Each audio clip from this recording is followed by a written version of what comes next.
તમારા મમ્મી આયા છે વૃદ્ધાશ્રમ? હા સાહેબ, હા. તમે જ મોકલ્યા છે?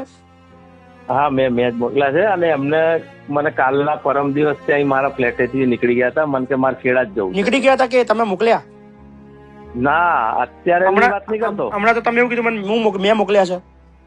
એટલે અત્યારની વાત નહીં કરતો. મારા ઘેર પરમ દિવસના ફ્લેટ હતી, નીચેથી એને જાતે નીકળી ગયા. કે મારે કે અહીંયા નહીં રહેવું. હમણાં તમે મને ફોન માં એવું કહેતા હતા કે મેં મોકલ્યા છે.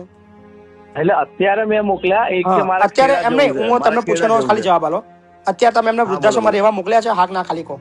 હા, અત્યારે મેં જ મોકલ્યા છે. ઓકે. તો તમે કેમ મૂકવાના આવ્યા?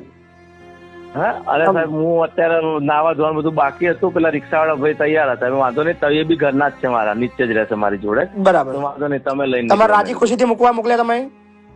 ના, રાજી ખુશીથી એકદમ સાહેબ. ઓકે. અને અમે મળવા આવવાના જ છીએ. 1-2 દિવસમાં અમે બી આવીશું જ મળવા. ના, મને મળવા ના આવશો મારા ભાઈ? ના આવશો મળવા. હા મારા ભાઈ. ના, મમ્મી ને મળવા આવીશ, તમને મળી જઈશ આવીને હું. અચ્છા, એનું ચિંતા ના કરતા તમ તારે. ના જરા ચિંતા શું કામ કરું યાર. પણ તમારા મમ્મીની ઉંમર ને તમારા મમ્મીની તબિયત ની તમને છે ખરી? ના, રેડી છે એમ તો. તબિયત તો કમ્પ્લીટ છે મમ્મીની. કમ્પ્લીટ છે એમ? હા. ઓકે. તો શું તમારે ના રાખવાનું કારણ શું છે? ના રાખવાનું મારું કોઈ કારણ નહીં. હું તો રાખતો જ તો નીચે, પણ એને ફ્લેટમાં નહીં ફાવતું. મને એવું લાગે છે કે કહી વાળે બાંધી દીધી હોય ને એવું લાગે છે કે. અચ્છા, એટલે તમે કીધું કે વૃદ્ધાશ્રમ જતા રહો, હું મોકલી દઉં છું રિક્ષા. હા, એટલે મને એમ કે મને કે મારે ખેડા જવું છે. વાંધો નહીં, તો મેં એને રિક્ષા કરી ક્યાં મૂકી દઉં. કશો વાંધો નહીં, ચલો લઈ લઉં. વાંધો નહીં, તું શાંતિથી ત્યાં રહે. લઈ લઉં ને? હા, ઓકે સાહેબ. કોણ? કઈથી આવ્યા તમે? બસ દીકરાને ઘેર જ. શું નામ તમારું? ચંદનબેન. ચંદનબેન. તો કેમ આવતા રહ્યા ત્યાંથી?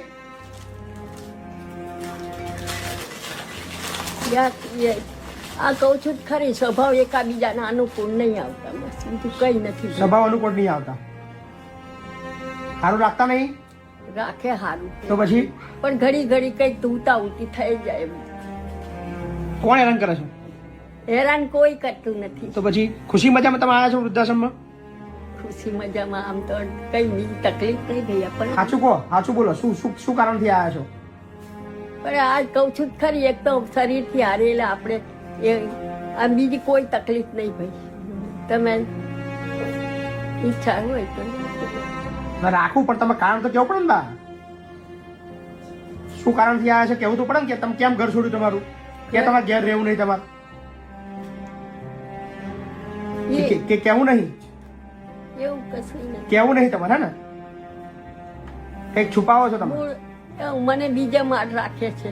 અચ્છા. પણ મને આમ અંદર નથી, જેલ ખાના જેવું લાગે થોડું. બીજા માટે રાખે છે? નીચે ઘર છે? નીચે ઘર છે. એ કોણ રહે છે એમાં? એમાં હું અત્યારે એના માલ સામાન પડ્યો છે કાપડનો, અને મને અહીંયા દેખરેખ માટે રાખેલી છે. હું નીચે રહું છું, એ ઉપર રહે.